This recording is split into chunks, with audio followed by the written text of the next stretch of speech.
Bonjour tout le monde, bienvenue au Redcon Movie Club. Je vais vous faire une analyse du nouveau trailer Ant-Man and the Wasp, Quantumania. Analyse où on va vous parler aussi de théories, des petites théories. Certaines viennent de moi, certaines j'ai entendu à droite et à gauche. J'ai un peu mentionné tout ça, tout ce que je pense qui pourrait arriver, tout ce qui est probable, etc.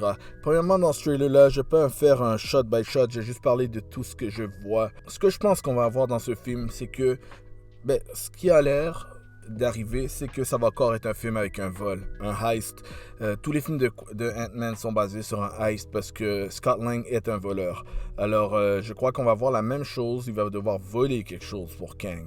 La musique du trailer, sans rentrer dans un gros review, j'adore la musique. Je serais pas surpris sur la chanson qu'on est en train d'entendre. C'est une nouvelle musique qu'on n'a jamais entendue ailleurs. Puis elle n'est pas basée sur une petite musique un peu pop, des fois qu'ils mettent beaucoup dans les trailers.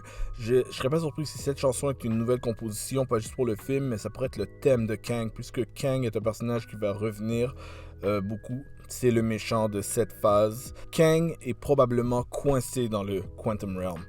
Coincé dans le Quantum Realm, et la seule personne qui est rentrée dans le Quantum Realm et qui en est ressortie, c'est Scott Lang et aussi bien sûr Janet, qu'il connaît personnellement. À quel point, depuis combien de temps elle le connaît, peut-être qu'elle l'a aidé dans le passé, mais c'est ça que j'ai vraiment hâte de voir. J'ai trouvé ça excellent. C'est vraiment le film qui va révéler les choses. Moi, je le dis depuis le début, c'est le film pour lequel je suis le plus hype pour la phase 5.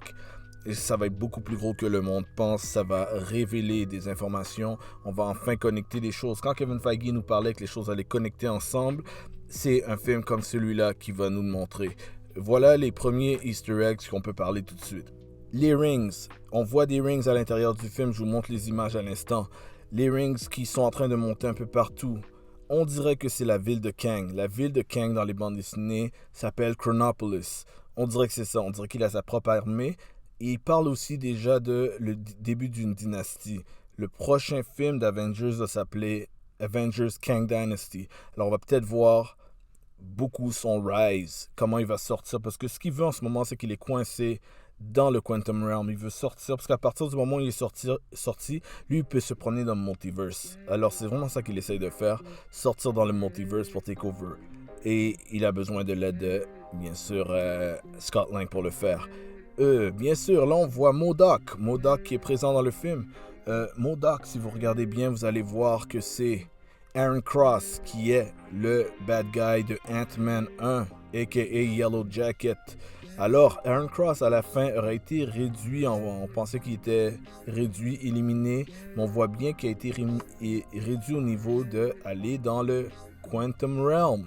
Alors, le fait que Aaron Cross a été modifié physiquement, peut-être que les métamorphoses atroces qui lui sont arrivées l'ont changé en MODOK. Alors, mesdames et messieurs, voici MODOK en live action dans le MCU.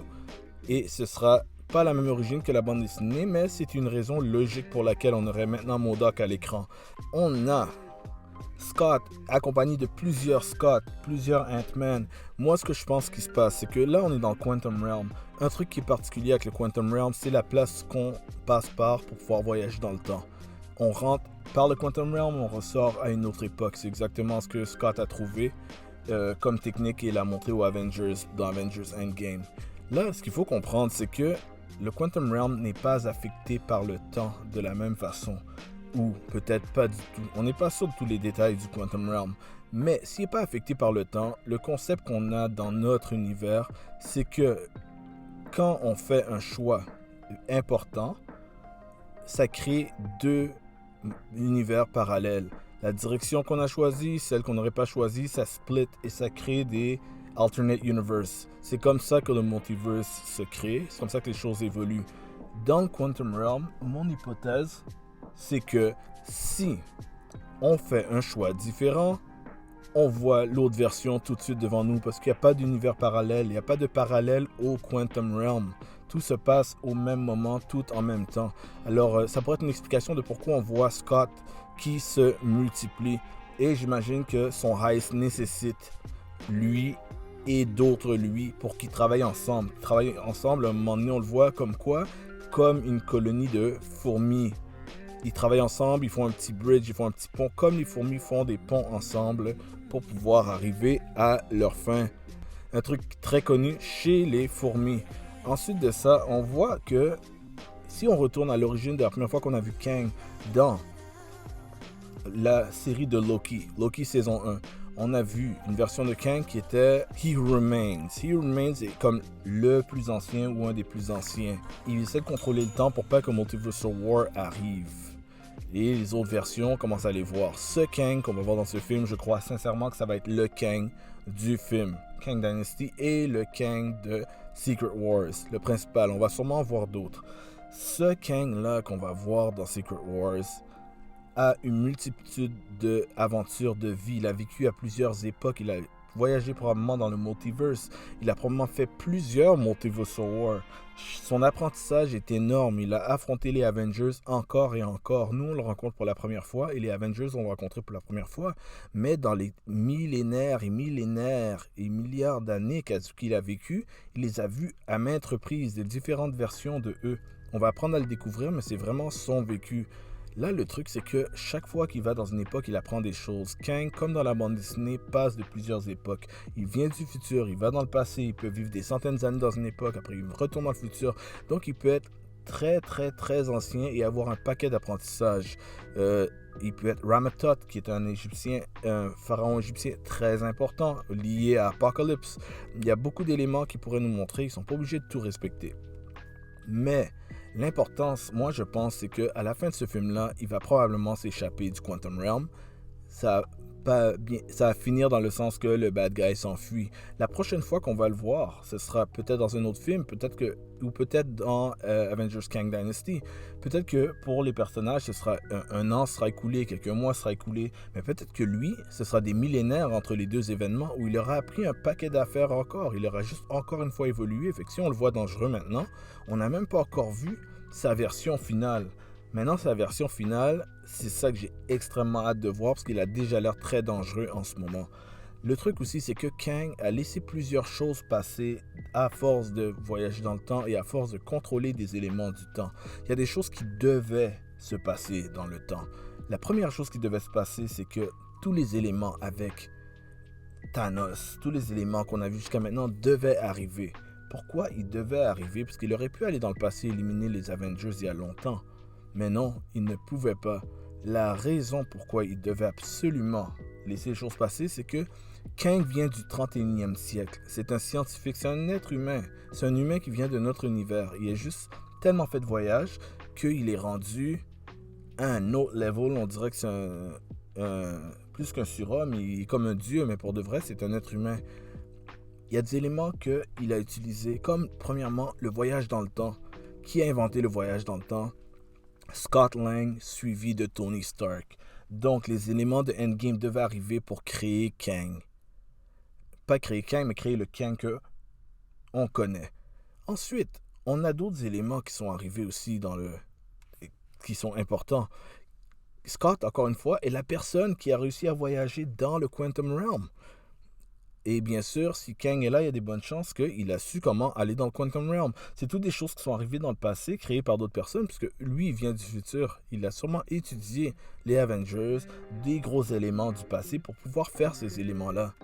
Ensuite, il a créé des technologies. Vous voyez les rings que je parlais au début, les rings qui sont au milieu du Chronopolis, ressemblent étrangement aux rings de Shang-Chi. On se disait dans les films que c'est des éléments avec une technologie qu'on n'a jamais vue à travers l'histoire. Depuis aussi loin qu'on peut retourner dans le passé, on n'a jamais vu ça. Mais peut-être qu'ils ne viennent pas du passé, peut-être qu'ils viennent du futur. Alors, moi, je crois que c'est une possibilité que c'est quelque chose qui vient du futur. Et c'est pour ça qu'on ne l'a pas encore vu. Mais lui, il les a perdus à travers le temps. Ou soit lui, il les a perdus, ou ça a été perdu pendant le Multiversal War. C'est des trucs qui se passent out of time. Donc, c'est normal qu'un objet se retrouve à notre époque, ou même dans une époque ancienne, parce que les rings ont été retrouvés par The Mandarin il y a des milliers d'années dans le passé, mais c'est des trucs du futur qui se promènent dans le temps, c'est tout. Et la même chose par rapport aux Bengals, des trucs que Kamala Khan, Miss Marvel porte. On ne connaît pas les origines. Je ne serais pas surpris que si tout ça est connecté aussi. Alors, les premières hypothèses, et j'irais même jusqu'à montrer, si vous regardez le cast de Kang qui est très bien pensé, une bonne façon d'adapter l'image un petit peu ridicule de la bande dessinée avec son visage bleu. Ils ont réussi à faire le casque et les lignes qui sont normalement sur son visage, sur son masque, ils ont fait des cicatrices, mais le casque a comme un visor bleu avec une teinte bleue. Ce visor-là, la petite teinte bleue ressemble étrangement au casque avec la teinte bleue que les Avengers portent quand ils voyagent dans le temps aussi dans Endgame. Alors par rapport aux probabilités de Easter eggs ou de personnes qui seraient présentes dans Quantumania, MODOK, oui, on sait qu'il va être là, on l'a vu dans le trailer. Kang, of course, il va être là.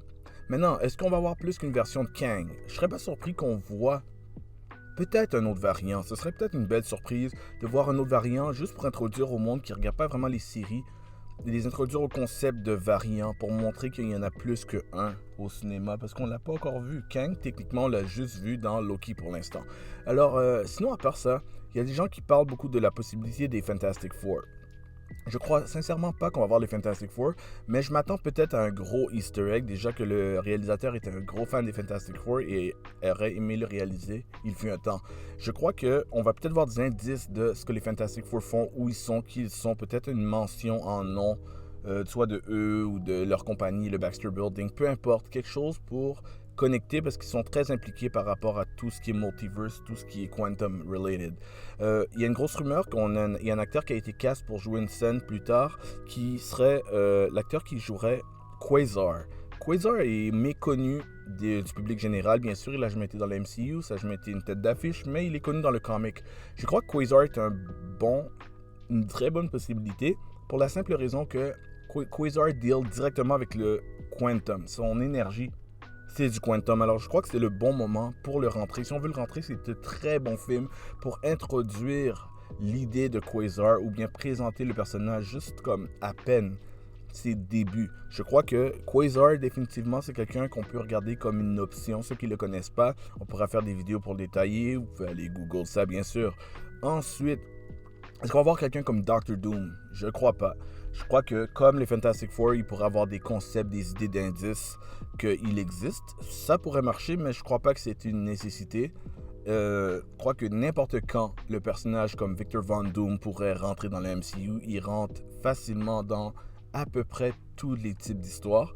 Et sinon, The Dweller, dans le fond, la personne qui attirait Mandarin, qui parlait dans la tête de Mandarin. Beaucoup de personnes sortent l'hypothèse que probablement que Ant-Man va mourir. C'est possible, mais je trouve que, ça c'est ma théorie, je trouve que les possibilités que Ant-Man meure sont pas si grandes que ça parce que le film donne tellement, le trailer donne tellement des images de ça que je crois que c'est un misdirect. C'est comme s'ils voulaient le tuer, je pense pas qu'ils auraient fait une promotion qui donne ce feeling. Si vous voyez ce que je veux dire. Je crois que c'est un misdirect, le monde va aller le voir avec cette image en tête. Je crois que Scott Lang va être profondément affecté. Oui. Je crois pas, et j'ai entendu aussi en ligne un petit peu des gens penser que sa fille va mourir. Je ne crois pas que sa fille va mourir, même si ce sera un événement assez dramatique. Storytelling-wise, ce serait très intéressant, mais je crois sincèrement que Marvel est en train d'établir les Young Avengers lentement, et elle en est un membre vraiment important. Cassie Lang, je ne crois pas non plus qu'elle va mourir, même si ce sera un choix intéressant pour la narrative dramatique et l'impact de ce que Kang représente. Mon hypothèse pour la personne qui pourrait mourir, pas une hypothèse que je crois que c'est ça qu'ils vont faire, mais je pense que ce sera le meilleur choix. Je crois que ça devrait être Ant-Man, mais pas celui qu'on pense. Je pense que ça devrait être Hank Pym. Hank Pym, l'original Ant-Man, dans les bandes dessinées et dans les films aussi. Celui qui a appris à Scott tout ce qu'il sait sur tout ce qui a rapport à être Ant-Man, etc. Le père aussi de Wasp dans le film. Alors, je pense que ce serait vraiment un bon choix pour quelqu'un qui pourrait terminer une série. L'acteur est un peu plus âgé. Il va commencer à partir, comme Odin avec les films de Thor. Et à un moment donné, il est temps que l'acteur quitte aussi. L'acteur devient plus âgé. Alors, ce serait un très bon choix, à mon avis. Alors, si tout le monde, si vous avez aimé ce que vous avez écouté en ce moment, s'il vous plaît, partagez, like, share. Je vais vous en envoyer d'autres comme ça. On va en faire de temps à autre. Si vous avez d'autres choses que vous avez remarquées, envoyez-les, envoyez-moi des messages. Si vous avez des questions, des commentaires, n'hésitez pas. Like, partagez. J'apprécie vraiment. All right. Peace.